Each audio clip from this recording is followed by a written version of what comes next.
Good evening प्यारे बच्चों। तो कैसे हैं आप लोग? आशा करता हूं कि आप लोग काफ़ी अच्छे होंगे। आज मैं आप सभी को राजनीतिक विज्ञान पढ़ाने के लिए आया हूं। मैंने आप सभी को काफ़ी अच्छे तरीके से राजनीतिक विज्ञान में अध्याय 4 तक मैंने पढ़ा दिया था, इसलिए आज मैं अध्याय 5 को प्रारंभ करूंगा। सर्वप्रथम अध्याय 5 का शीर्षक को काफ़ी अच्छे तरीके से हम लोग समझने की कोशिश करेंगे, फिर उसके बाद हम लोग अध्याय को प्रारंभ करेंगे। ठीक है प्यारे बच्चों? प्यारे बच्चों, यदि आपने कॉपी पेन नहीं निकाला है तो सबसे पहले कॉपी पेन निकाल लीजिए और अपने कॉपी में अध्याय 5 का शीर्षक लिखिए। ठीक है? तो प्यारे बच्चों, क्लास हो गया क्लास 12। ठीक है? विषय राजनीतिक विज्ञान यानी पॉलिटिकल साइंस, अध्याय 5 हो गया। अध्याय 5 का यह आपका पहला क्लास है, इसलिए पार्ट 1 हो गया। अध्याय जिसका शीर्षक है कांग्रेस प्रणाली, चुनौतियां और पुनर्स्थापना। कांग्रेस प्रणाली, चुनौतियां और पुनर्स्थापना। प्यारे बच्चों, मैंने आप सभी को राजनीतिक विज्ञान में दूसरे अध्याय को मैंने पढ़ाया था, जिसका शीर्षक था एक दलीय प्रभुत्व के दौर। दूसरे अध्याय में मैंने आप सभी को कांग्रेस का जो एक दलीय प्रभुत्व था, अर्थात कांग्रेस का जो प्रभुत्व था, मैंने काफ़ी अच्छे तरीके से आप सभी को प्रभुत्व को समझाया था। प्रभुत्व क्या होता है, कांग्रेस का प्रभुत्व क्या था, जिसके अंतर्गत मैंने आपको बताया था कि जब हमारा प्यारा देश भारत आज़ाद हुआ तो आज़ादी के बाद हमारे देश में एक ही दल काफ़ी ज़्यादा मजबूती के साथ उभरा, जिसका नाम था कांग्रेस। कांग्रेस इसलिए काफ़ी ज़्यादा मजबूत दल था क्योंकि देश को आज़ाद कराने में कांग्रेस इस दल का बहुत बड़ा योगदान रहा। हालांकि दो दलों का भूमिका बहुत ज़्यादा था, एक कांग्रेस का था और एक मुस्लिम लीग का था, लेकिन देश का विभाजन होने के कारण जो मुस्लिम लीग दल था वो तो पाकिस्तान में आपको चला गया। तो देश में बच कौन सा गया था? तो बच गया था तो कांग्रेस। देश में जब पहली बार चुनाव हुआ, मैंने कहा था प्यारे बच्चों, देश में पहली बार चुनाव कब हुआ था? 1952 में। ठीक है? 1952 में जब चुनाव हुआ था, कांग्रेस को बहुत मत आया था, यानी जो सीट है बहुत ज़्यादा आया था। इतना ज़्यादा कांग्रेस को सीट आया था कि उसकी बराबरी कोई दूसरा दल कर ही नहीं पाता। ठीक है? अर्थात हम कह सकते हैं कि प्रथम आम चुनाव में जिस प्रकार से कांग्रेस ने बहुमत हासिल किया, दूर दूर तक कोई विरोधी दल तक नहीं था। जो भी दल थे वो ना के बराबर थे, यानी छोटे मोटे दल थे, जैसे Jansangh party, Samajwadi party, communist party. फिर दूसरा चुनाव होता है, मैंने बताया था कि भारत में 5 वर्षों में चुनाव होता है। तो दूसरी बार चुनाव कब हुआ था? 52 में पहला हुआ था, तो 5 जोड़ आप दीजिए तो 1957। ठीक है? थोड़ा सा मैं लिख देता हूँ ताकि आपको समझने में काफ़ी अच्छे तरीके से मदद मिले। क्योंकि ये जो चुनाव है सारा का सारा इसी अध्याय से तो जुड़ा हुआ है, इसलिए मैं पुरानी बातों की चर्चा कर रहा हूँ। यदि जुड़ा हुआ नहीं होता तो मैं चर्चा नहीं करता। ठीक है? चलिए मैं यहाँ पर लिख देता हूँ। 1952 में पहला आम चुनाव हुआ था जिसमें कांग्रेस को बहुत ज़्यादा सीट आया। कांग्रेस का इतना सीट था कि कांग्रेस का प्रभुत्व हो गया। कांग्रेस के सामने कोई दल टिक नहीं पाता था। ठीक है? कांग्रेस काफ़ी मजबूत दल था, शक्तिशाली दल था, विरोधी दल का कोई अता पता तक नहीं था। ठीक है? दूसरा आम चुनाव होता है 1957। दूसरे आम चुनाव में भी कांग्रेस काफ़ी ज़्यादा मत लाता है, बहुमत लाता है। ठीक है? फिर मैंने आपको बताया था 1962, 5 हम जोड़ दिए। तीसरे आम चुनाव में भी कांग्रेस को काफ़ी ज़्यादा मत आता है, सीट आता है, यानी कांग्रेस का प्रभुत्व रहता है। तो प्यारे बच्चों, दूसरे अध्याय में मैंने आपको बताया था कि लगातार प्रथम 3 आम चुनाव में कांग्रेस का प्रभुत्व रहा। समझ गए? दूसरे अध्याय में तो काफ़ी अच्छे से मैंने आप सभी को समझा ही दिया था। तो ये जो शीर्षक जो बना है कांग्रेस प्रणाली, यानी जो कांग्रेस दल है, दल का जो प्रणाली है, अब ये कांग्रेस जो दल है वह चुनौतियों का सामना करेगा। किस चीज का सामना करेगा? तो प्यारे बच्चों, चुनौती का। चुनौती किस चीज का हो सकता है? चुनौती बहुत चीज़ों का हो सकता है। यदि कांग्रेस दल के बड़े नेता की मृत्यु हो जाए तो कांग्रेस को कौन संभालेगा? ये भी एक प्रकार की चुनौती है। कांग्रेस के समय में चीन ने भारत पर आक्रमण कर दिया, ये भी एक प्रकार की चुनौती है। पाकिस्तान ने भी आक्रमण किया, मैंने पिछले ही अध्याय में बताया था। 1962 में चीन ने आक्रमण किया था, 1965 में पाकिस्तान ने आक्रमण किया था। तो चुनौती तो होगा ही होगा। अब मान के चलिए युद्ध का माहौल है, कठिनाई तो होगी ही होगी। ठीक है, तो ये भी एक प्रकार का चुनौती है। फिर समय के साथ साथ मैंने कहा था कि लगातार 3 आम चुनावों में कांग्रेस को काफ़ी ज़्यादा मत आता है, वोट आता है, लेकिन उसके बाद जो चौथा आम चुनाव होता है, चौथे आम चुनावों में जो कांग्रेस का जो प्रभुत्व, वो प्रभुत्व खो देता है, यानी कांग्रेस अपना प्रभुत्व खो देता है। कांग्रेस को काफ़ी धक्का लगता है, कांग्रेस कई चुनौती का सामना करना पड़ जाता है। ठीक है, कांग्रेस का परिणाम यह निकल कर के आता है कि जो चौथे आम चुनाव का परिणाम यह निकलता है, कांग्रेस का विभाजन तक हो जाता है। विभाजन होने का मतलब कांग्रेस के बहुत बड़े नेता वो छोड़ करके अपना अपना दल बनाने लग जाते हैं। इस प्रकार अन्य दलों का जन्म होता है, अर्थात क्षेत्रीय दल जन्म लेता है। ठीक है, इसी बीच लगातार जो प्रधानमंत्री रहे, जैसे जवाहरलाल नेहरू, उनका मृत्यु हो जाता है, लाल बहादुर शास्त्री, उनका मृत्यु हो जाता है। तीसरा जो प्रधानमंत्री बनती है वह इंदिरा गांधी बनती है। अब इंदिरा गांधी प्रधानमंत्री बनने के बाद वह किस प्रकार कांग्रेस को संभालती है और इंदिरा गांधी ही किस प्रकार कांग्रेस की पुनः स्थापना करती है। ठीक है, यानी एक दलीय जो प्रभुत्व है वो उसका किस प्रकार से फिर से पुनः स्थापना करती है, हम वहाँ तक की जो भी जानकारी है इस अध्याय में पढ़ेंगे। ठीक है, तो सबसे पहले चुनौती को हम लोग देखेंगे। तो चुनौती जाहिर सी बात है, चौथे आम चुनाव से तो ज़्यादा चुनौती होगा। ठीक है, पुनः स्थापना किसके समय में होगा? तो जाहिर सी बात है इंदिरा गांधी के समय में होगा। तो शीर्षक से प्यारे बच्चों स्पष्ट हो गया कि 5वें अध्याय में हम जो भी अध्ययन करेंगे कांग्रेस के चुनौती के बारे में अध्ययन करेंगे, और अंत में कांग्रेस जो टूट जाता है, यानी एक दलीय प्रभुत्व जो खत्म हो जाता है, वह किस प्रकार पुनः स्थापित यानी फिर से स्थापित किया जाता है, हम उनको अध्ययन करेंगे। तो मैं आशा करता हूं कि आपको शीर्षक समझने में तो किसी भी प्रकार का कोई कठिनाई नहीं हुआ होगा। ठीक है, तो चलिए हम लोग पॉइंट पे चलते हैं। तो देखिए, मेन पॉइंट स्टार्ट कब से होता है? मेन पॉइंट स्टार्ट हो जाता है जवाहरलाल नेहरू से। ठीक है, क्योंकि प्यारे बच्चों आप सभी को पता ही होगा कि कांग्रेस के चमत्कारी नेता किसे माने जाते हैं। मैंने कई बार क्लास में आप सभी को मैंने बताया कि कांग्रेस में यदि कोई चमत्कारी नेता के नाम से जाने जाते हैं तो वह कोई और नहीं, पंडित जवाहरलाल नेहरू जी हैं। पंडित जवाहरलाल नेहरू एक प्रकार के चमत्कारी नेता थे। ठीक है, आपके एग्जाम में भी प्रश्न आता है। ठीक है ना, किसे चमत्कारी नेता के नाम, किस कांग्रेसी नेता को चमत्कारी नेता के नाम से जाना जाता है? तो नेहरू जी। तो होता क्या है, जवाहरलाल नेहरू को जो है दिल का धड़कन, ठीक है, यानी कि दिल के दौरे से, ठीक है, दिल के दौरे से, यानी आम भाषा में कहें तो हार्ट अटैक से मृत्यु हो जाता है। मृत्यु कब होता है?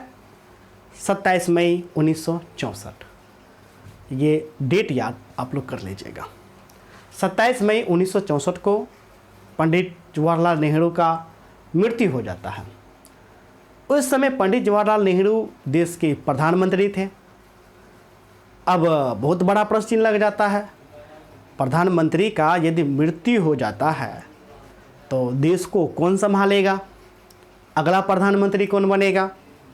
चुनौती, ये भी एक प्रकार का चुनौती है कि नहीं है चुनौती, कमेंट करके बताइएगा। बिल्कुल चुनौती है, ठीक है।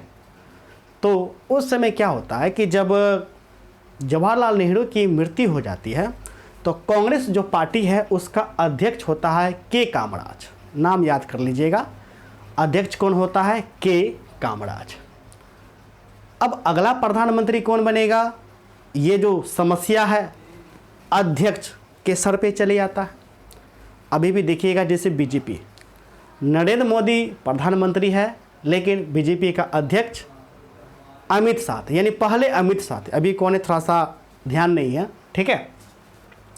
तो सारा का सारा जो समस्या है, चुनौती है, अध्यक्ष के सर पर आता है कि अब अगला प्रधानमंत्री कैसे बनाया जाए। बहुत बड़ा समस्या हो जाता है। समस्या ये भी हो जाता है कि अगला प्रधानमंत्री को यदि बनाया जाएगा, क्या वे नेहरू की तरह देश को अच्छे तरीके से चला पाएगा, क्या वे कांग्रेस पार्टी को संभाल पाएगा, क्या वे देश में जो लोकतांत्रिक व्यवस्था है इसको संभाल पाएगा। यदि वो नहीं संभाल पाता है तो देश में अशांति का माहौल हो जाएगा और अशांति माहौल होने के परिणाम स्वरूप यह निकल कर के आता है, सेना, जो देश की जो सेना होती है उसे राजनीतिक बागडोर संभालना पड़ जाता है, यानी एक्टिव टाइप के हो जाती है, ठीक है। तो इस प्रकार से काफ़ी ज़्यादा समस्या था। तो हम लोग क्या करेंगे, एकदम पॉइंट बाय पॉइंट करके अध्ययन करेंगे। पॉइंट बाय पॉइंट करने से जो भी कॉन्सेप्ट है हमारा क्लियर हो जाएगा, एक एक ऑब्जेक्टिव क्लियर हो जाएगा। तो प्यारे बच्चों, आप सभी को सबसे पहले पहला पॉइंट आप लोग लिखिएगा, ठीक है। पहला पॉइंट क्या बनेगा, अब नेहरू जी का मृत्यु हो गया है तो अगला उत्तराधिकारी, ठीक है।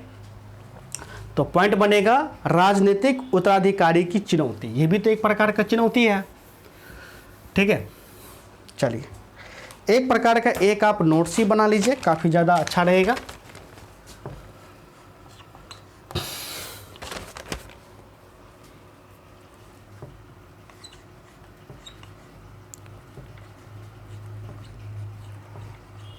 राजनीतिक उत्तराधिकार, ठीक है। राजनीतिक उत्तराधिकार की चुनौती, ये प्यारे बच्चों आपका बन गया पहला पॉइंट।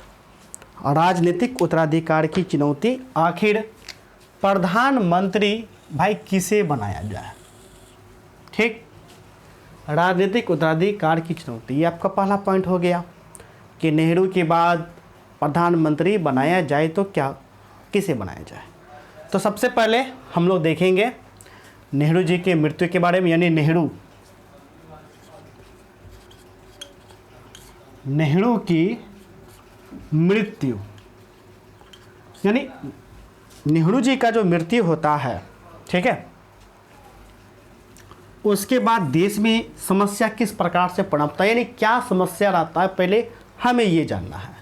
तो मृत्यु कब हुआ था, अभी भी मैंने बताया 27 मई 1964, ठीक है।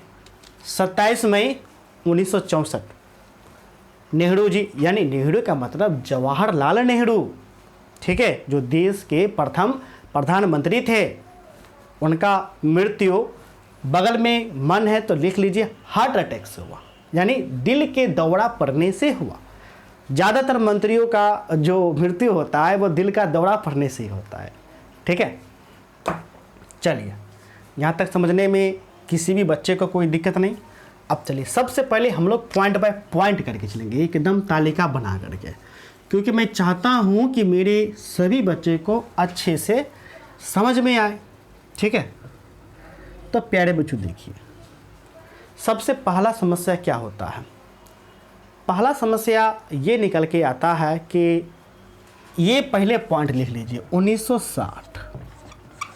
अब 1960 का जो पीरियड होता है, यानी 1960 कहने का तात्पर्य है 1960 से लेकर के 1970, यानी ये जो वर्ष जो होता है 1960 से लेकर के 1970 एक प्रकार का देखिए बड़ा खराब दशक होता है। यानी ये जो दशक है, चूँकि 10 साल का दरमियान है ना, 60 से 70, बड़ा खराब, यानी देश के लिए, हमारे भारत देश के लिए शुभ नहीं माना जाता है। अब आप कहिएगा कि सर आप ऐसा क्या बात कर रहे हैं, क्यों शुभ नहीं माना जाएगा? वर्ष तो वर्ष होता है। तो देखिए शुभ इसलिए नहीं माना जाएगा, मैंने आपको पहले ही बताया था, ठीक है, पिछली क्लास में। 1962 में चीन भारत पर युद्ध कर देता है। कब किया? 1962। देखिए इसी के बीच आ गया ना। 1965 में पाकिस्तान देश पर आक्रमण कर देता है, ठीक है। तो सबसे बड़ा जो टाइम खराब है, यानी 2 युद्ध है, हमें इसी अवधि को देखने को मिला, ठीक है। और ये जो समय है, इसी समय, ठीक है, इसी समय देश में काफ़ी ज़्यादा गरीबी फैली हुई थी। क्या फैली हुई थी? तो प्यारे बच्चों, गरीबी, ठीक है। एकदम अच्छे से मैं लिख देता हूँ, देश भर में गरीबी फैली हुई थी, ठीक है। अब देश में एक तो गरीबी फैली हुई है, दूसरा चीन क्या किया? देश में आक्रमण कर देता है। आक्रमण करने के दरमियान अब देखिए युद्ध करेगा तो भारत भी तो उसका जवाब देगा कि नहीं देगा? भारत भी अपने तरफ से लड़ेगा। अब कोई हमको पत्थर मारेगा तो हम ऐसा थोड़ी है कि हम बैठे रहेंगे, चलो भाई मारो, हम भी तो जवाब देंगे। अर्थात चीन ने हम पर आक्रमण किया तो भारत भी अपने रक्षा करने के लिए आक्रमण करता है। आक्रमण करने से रुपए खर्च होते हैं कि नहीं खर्च होते हैं? इस प्रकार भारत के सामने काफ़ी ज़्यादा आर्थिक कठिनाई आ जाती है। क्या आ जाती है? तो प्यारे बच्चों, आर्थिक कठिनाई। और ये जो आर्थिक कठिनाई है, यह गरीबी की मकर जाल को और बड़ा बना देता है। लोग भूख से त्राहिमाम किए जा रहे थे। लोगों को 2 वक्त का रोटी जुटाना बड़ा मुश्किल सा लग रहा था, ठीक है। तो एक तो गरीबी था, दूसरा सांप्रदायिक, यानी देश में हिंदू मुस्लिम इस प्रकार से झगड़ा हुआ करते थे, छुआछूत का भावना हुआ करता था, ठीक है, एकदम छुआछूत का भावना था। इस प्रकार से देश का जो मकर जाल है काफ़ी ज़्यादा फैला हुआ था, ठीक है ना।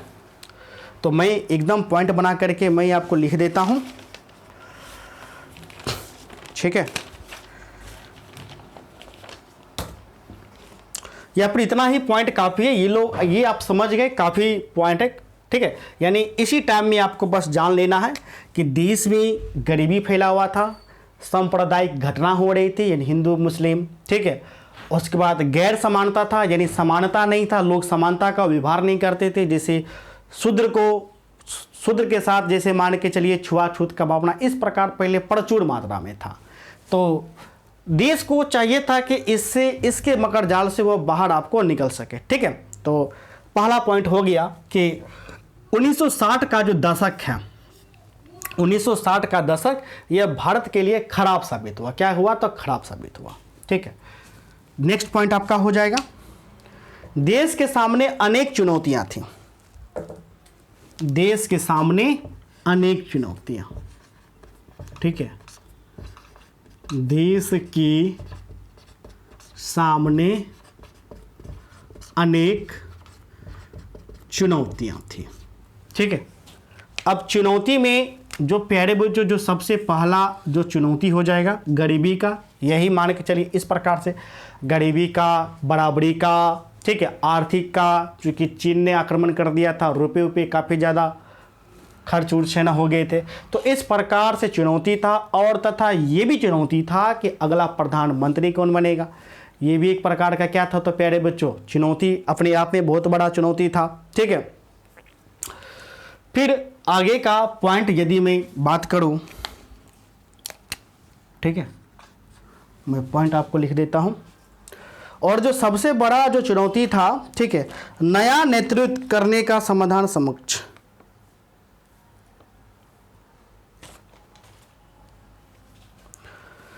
जो सबसे बड़ा जो मेन जो चुनौती था वो अगला प्रधानमंत्री,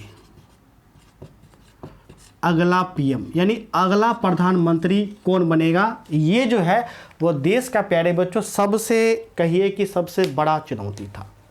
क्योंकि प्यारे बच्चों देखिए हुआ क्या था कि जिस प्रकार भारत देश आज़ाद हुआ उसी समय दुनिया भर में और भी ज़्यादा देश आपको आज़ाद हुआ था। ठीक है, अब प्रधानमंत्री का मृत्यु हो जाता है तो अगला प्रधानमंत्री कौन होगा, काफ़ी ज़्यादा विवाद आपको हो गया। ठीक है, तो इस प्रकार से काफ़ी ज़्यादा समस्या रहा। समस्या ये रहा कि यदि अगला प्रधानमंत्री अच्छा नहीं होता है, चला नहीं पाता है, तो काफ़ी ज़्यादा, और अगला प्रधानमंत्री क्या पता जो कि लोकतंत्र हमारा है, अर्थात जो 5 वर्ष में चुनाव होकर के प्रधानमंत्री होता है, क्या पता उसको समाप्त कर दे, राजतंत्र ला दे। ठीक है, तो इस प्रकार से काफ़ी ज़्यादा चुनौती आपको था। तो इसी बीच जो प्रधानमंत्री का जो नाम आता है, ठीक है, प्रधानमंत्री का जो नाम आता है वो प्यारे बच्चों आता है लाल बहादुर शास्त्री। किसका नाम आता है तो प्यारे बच्चों लाल बहादुर शास्त्री का नाम आता है। अब आप कहिएगा कि सर ये लाल बहादुर शास्त्री आखिर है कौन, तो लाल बहादुर शास्त्री मैंने पिछली क्लास में भी चर्चा किया था, याद होगा थोड़ा बहुत। ठीक है, यदि अच्छे बच्चे होंगे तो, अच्छे बच्चे नहीं है तो कमेंट करके लिख दीजिए, नहीं सर याद नहीं है, अच्छे बच्चे नहीं हैं हम।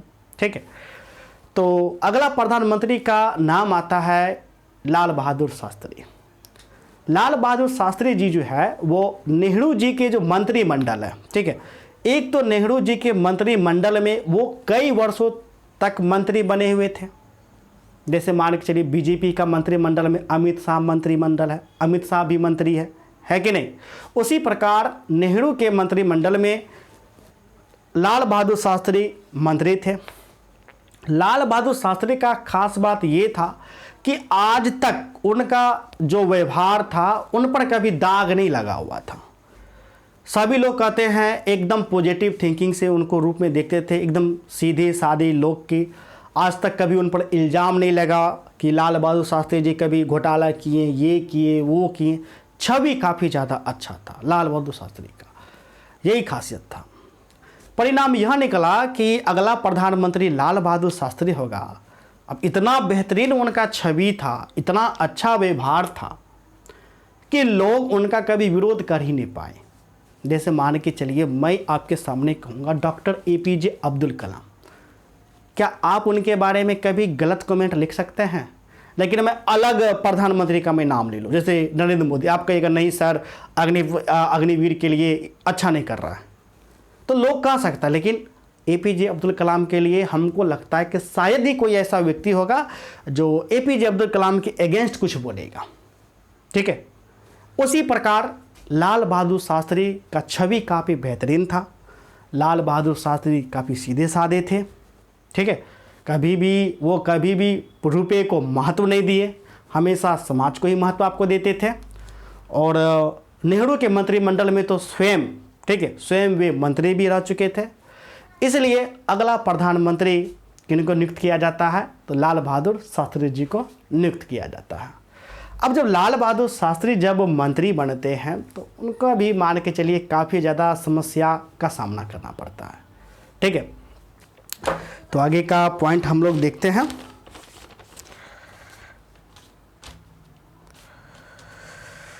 तो कुछ पॉइंट हम लोग देख लेते हैं। जैसे नेहरू के बाद शास्त्री, नेहरू के मंत्रिमंडल में कई वर्ष तक मंत्री रह चुके थे लाल बहादुर शास्त्री, उनको लेकर कभी भी विवाद नहीं हुआ था। ठीक है, अपनी सादगी और सिद्धांत निष्ठा के लिए लाल बहादुर शास्त्री काफ़ी प्रसिद्ध थे।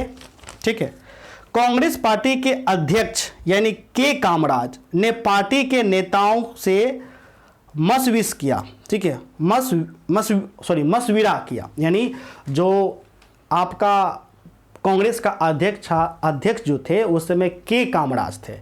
अब के कामराज यह मशविरा करते यानी फैसला करते लोगों के मतलब कि अपने मंत्रियों से राय विचार करते हैं कि देखो भाई, मैं लाल बहादुर शास्त्री जी को प्रधानमंत्री बना रहा हूँ, आपको कोई दिक्कत है तो बताओ। अब लाल बहादुर शास्त्री का इतना व्यक्तित्व अच्छा था कि कोई विरोध ही नहीं किया, तो इसलिए कहा जाता है कि लाल बहादुर शास्त्री निर्विरोध ही प्रधानमंत्री बन गए। क्या बन गए? निर्विरोध, यानी कोई विरोध ही नहीं किया, विरोध करने वाला कोई खड़ा ही नहीं हुआ, इसलिए लाल बहादुर शास्त्री क्या बन गए? प्रधानमंत्री बन गए। ठीक है, सभी लाल बहादुर शास्त्री के पक्ष में थे, यानी जितने भी मंत्रिमंडल में जितने भी मंत्री थे सब लाल बहादुर शास्त्री के पक्ष में थे। शास्त्री कांग्रेस संसदीय दल में निर्विरोध नेता चुने गए। किस प्रकार नेता चुने गए? निर्विरोध, यानी कोई विरोध ही नहीं किया। और जो आलोचक थे, आलोचक ठगे के ठगे रह गए, यानी आलोचक कुछ बोल ही नहीं सकता, अब क्या बोल लेगा, इतना अच्छा लोग है, बोल नहीं पाया। ठीक है, तो इस प्रकार आलोचक ठगे के ठगे ही रह गए। इस प्रकार प्रथम प्रधानमंत्री लाल बहादुर शास्त्री के बाद हमारे देश में द्वितीय प्रधानमंत्री के रूप में लाल बहादुर शास्त्री आपको प्रधानमंत्री बनते हैं। प्रथम प्रधानमंत्री यानी जवाहरलाल नेहरू। ठीक है, जवाहरलाल नेहरू के बाद द्वितीय प्रधानमंत्री के रूप में लाल बहादुर शास्त्री आपको बनते हैं। अब हम देखेंगे लाल बहादुर शास्त्री का कार्यकाल। बहुत अच्छे इंसान थे, बहुत अच्छे प्रधानमंत्री थे, काफ़ी ज़्यादा हमको अच्छा लगता है। स्वयं मेरा पर्सनली मैं बात करूं, लेकिन कहावत है ना कि अच्छे आदमी कम समय के लिए ही रहते हैं, एकदम कम समय के। जो देखिएगा कि पृथ्वी पर जो जितना बेहतरीन आदमी होंगे वो उतना ही कम जिएंगे। तो इसी प्रकार लाल बहादुर शास्त्री का भी हुआ। 1964 में प्रधानमंत्री बने और 1966 में उनका मृत्यु हो जाता है। लगभग वे 1.5 साल वे प्रधानमंत्री पद पे बने रहे। 1966 में तो मृत्यु हो जाता है। तो काफ़ी संक्षिप्त काल रहा, यानी छोटा काल रहा। ठीक है, तो उनके कार्यकाल को हम लोग देखेंगे। ठीक है ना, तो इस पॉइंट को हम मिटा करके उन पॉइंटों को लिखते हैं।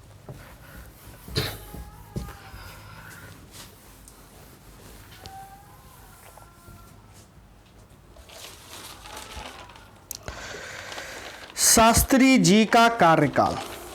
ठीक है,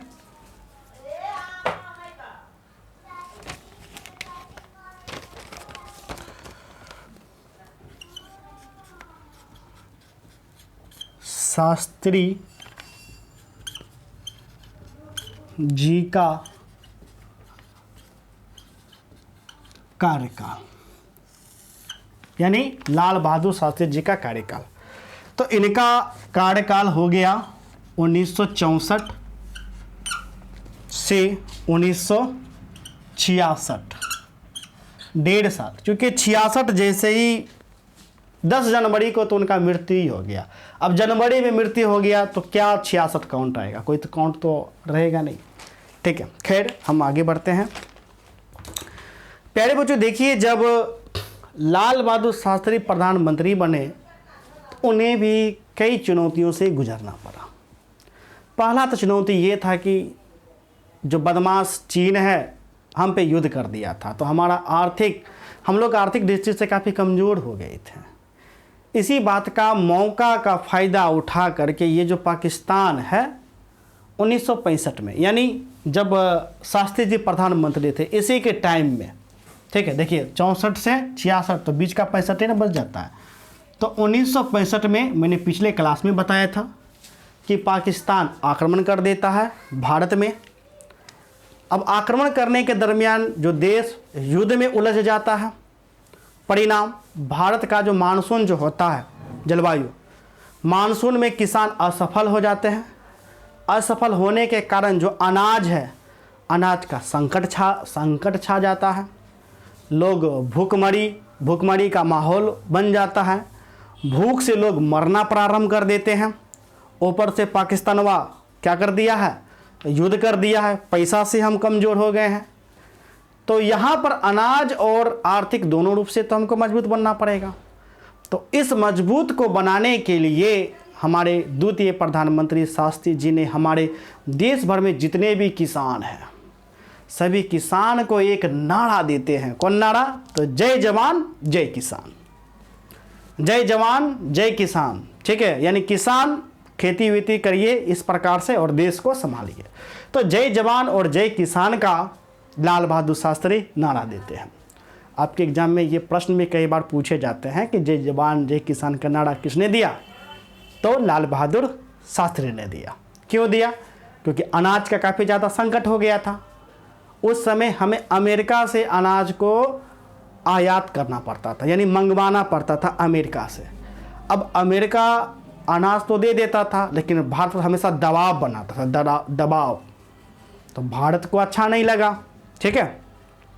तो इसलिए भारत ने चाहा कि नहीं, अब हम खुद से अनाज को उत्पादित करेंगे, आर्थिक रूप से मजबूत होंगे। इसीलिए किसानों को मोटिवेट करने के लिए शास्त्री जी किसानों को नारा दिए, जय जवान जय किसान, ठीक है। चलिए, तो इन पॉइंटों को हम लोग देख लेते हैं।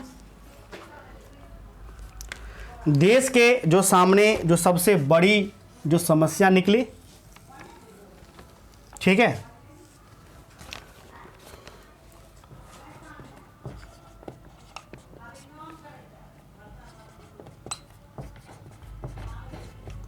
देश के सामने बड़ी चुनौतियां, ठीक है। देश के सामने बड़ी चुनौती क्या क्या होगा? तो खाद्यान्न, ठीक है, यहां पर इस प्रकार मैं पॉइंट बना देता हूं, ठीक है। खाद्यान्न संकट, खाद्यान्न संकट हो गया पहला, ठीक है। और इसी खाद्यान्न संकट के लिए, खाद्यान्न संकट हो गया, ठीक है। इसी खाद्यान्न संकट के लिए लाल बहादुर शास्त्री ने क्या दिया? तो नारा दिया। कौन सा नारा? जय जवान जय किसान। जय जवान और जय किसान का नारा दिया, ठीक है। एक मिनट थोड़ा सा, चलिए ठीक है। तो ये तो याद रहेगा कि जय जवान और जय किसान का नारा किसने दिया। फिर उसके बाद लाल बहादुर शास्त्री के ही समय भारत चीन युद्ध से उत्पन्न कठिनाई, ये भी एक प्रकार का समस्या ही आपका हो जाता है। भारत, अब देखिए 62 में तो युद्ध हुआ, लेकिन युद्ध जब समाप्त होता है तो बहुत बड़ा समस्या बन करके जन्म लेता है। ऊपर से पाकिस्तान भी युद्ध कर लेता है। तो भारत चीन कोमा पाकिस्तान, ठीक है, युद्ध से उत्पन्न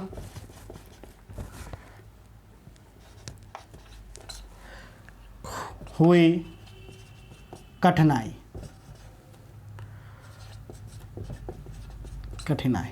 ठीक है। भारत चीन युद्ध से उत्पन्न हुई कठिनाई।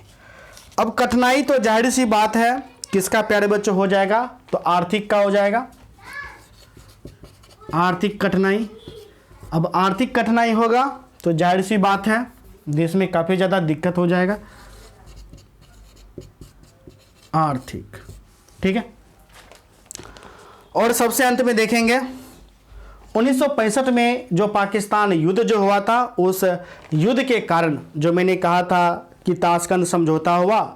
ताशकंद जो कि सोवियत संघ, जो आज का रूस है, 1991 में मैंने बताया था कि सोवियत संघ 15 भागों में टूट जाता है।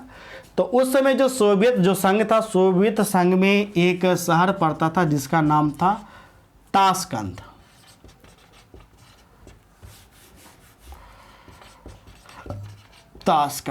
ताशकंद में 1 जनवरी, ठीक है, 1 जनवरी 1966 को, कब? तो प्यारे बच्चों 1966 को लाल बहादुर शास्त्री जी का मृत्यु हो जाता है, ठीक है।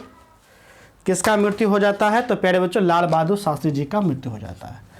अब ये मृत्यु कैसे होता है, इस पर अभी तक कोई सटीक बयान नहीं दिया गया है। एक रहस्यमय तरीके से मृत्यु हो जाता है 1 जनवरी 1966 को, काफ़ी रहस्यमय तरीके से मृत्यु हो जाता है। कुल मिलाकर के हमें बस इतना जानना है कि 1 जनवरी को 1966 को लाल बहादुर शास्त्री का मृत्यु हो गया।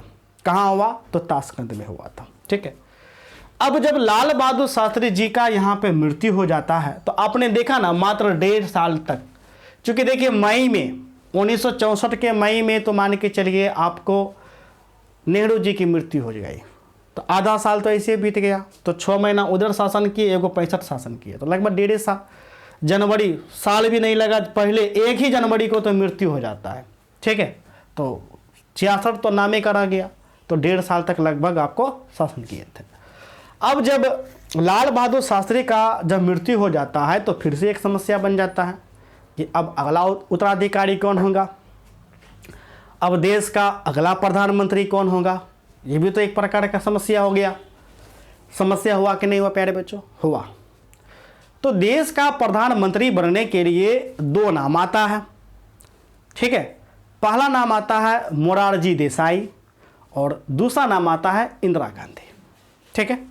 पहला नाम कौन हो गया? मोरारजी देसाई, दूसरा नाम हो गया इंदिरा गांधी। अब आप कहिएगा कि सर ये मोरारजी देसाई कौन थे? तो मोरारजी देसाई जो थे ये भी केंद्रीय मंत्री कांग्रेस में रह चुके थे, तथा जो बॉम्बे प्रांत था, चूँकि पहले महाराष्ट्र तो बॉम्बे के नाम से जाना जाता था, मैंने बताया था कि महाराष्ट्र बॉम्बे के नाम से जाना जाता था, प्रथम अध्याय में ही आपको बताया। तो बॉम्बे प्रांत के मोरारजी देसाई मुख्यमंत्री थे। ठीक है। तो इसलिए मोरारजी देसाई प्रधानमंत्री के लिए उम्मीदवार खड़े हुए। दूसरी तरफ इंदिरा गांधी थे जो कि जवाहरलाल नेहरू अर्थात चमत्कारी मंत्री के पुत्री थी, अर्थात जवाहरलाल नेहरू की पुत्री थी, यानी बेटी थी, पहला। दूसरा, इंदिरा गांधी वह नेहरू के मंत्रिमंडल में भी मंत्री रह चुकी थी, सूचना प्रौद्योगिकी के। ठीक है। सूचना विभाग के मंत्री रह चुके थे। तीसरा, इंदिरा गांधी कांग्रेस के अध्यक्ष भी रह चुकी थी, जो अध्यक्ष पद जो होता है वो अध्यक्ष पद पर भी रह चुकी थी। ठीक है। अब दोनों में होड़ लग गया कि आखिर प्रधानमंत्री कौन बनेगा, कौन बनेगा, भाई कौन बनेगा। ठीक है।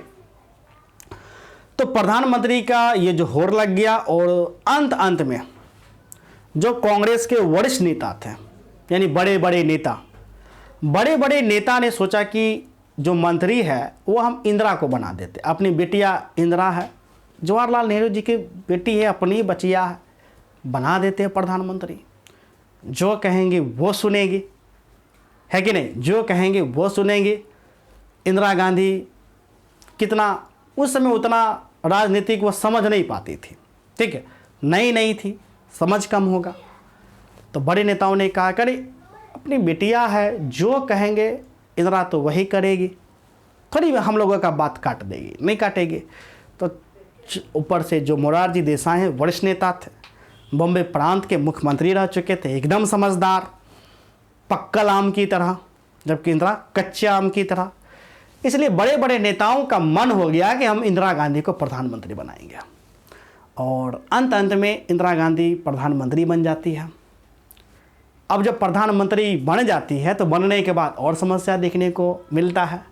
बड़े नेता जो इंदिरा गांधी को कहती थी, तो शुरुआत दिनों में इंदिरा गांधी ने तो किया, लेकिन जैसे जैसे इंदिरा गांधी को अनुभव आता है वह समझने लग जाती है क्या सही है क्या गलत है, अपने स्तर से सशक्त प्रधानमंत्री बन जाती है और कहते हैं कि नहीं, जो देश के हित के लिए होगा मैं वह काम करूँगी। इस कारण इंदिरा गांधी अब अपने मन के रास्ते चलना, यानी अपने अनुसार चलना प्रारंभ कर देती है, जिस कारण बड़े जो नेता हैं वो इंदिरा गांधी से खफा हो जाते हैं, नाराज हो जाते हैं और कहते हैं कि ये तो जवाहर जी का बिटिया थी, हमको लगा बात मानेगी, बातें नहीं मान रही है।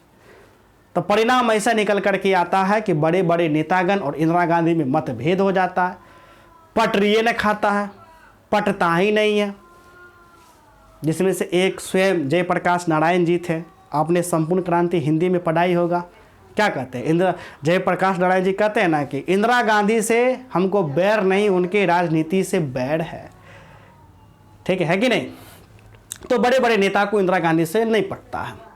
परिणाम यह निकल कर के आता है कि जो कांग्रेस है, कांग्रेस का विभाजन हो जाता है, कांग्रेस कई भागों में बट जाता है। ठीक है। फिर उसके बाद इंदिरा गांधी किस प्रकार से कांग्रेस को पुनः स्थापित करती है, हम अगले क्लास में इस कहानी को देखेंगे और काफ़ी अच्छे तरीके से समझेंगे। 2 दिनों तक मैंने क्लास इसलिए नहीं लिया था क्योंकि ब्रॉडबैंड वाईफाई गड़बड़ हो गया था, जिस कारण मैं क्लास नहीं ले पाया था। ठीक है, तो प्यारे बच्चों आज के लिए बस इतना ही। तो मिलते हैं नेक्स्ट क्लास में, तब तक के लिए धन्यवाद।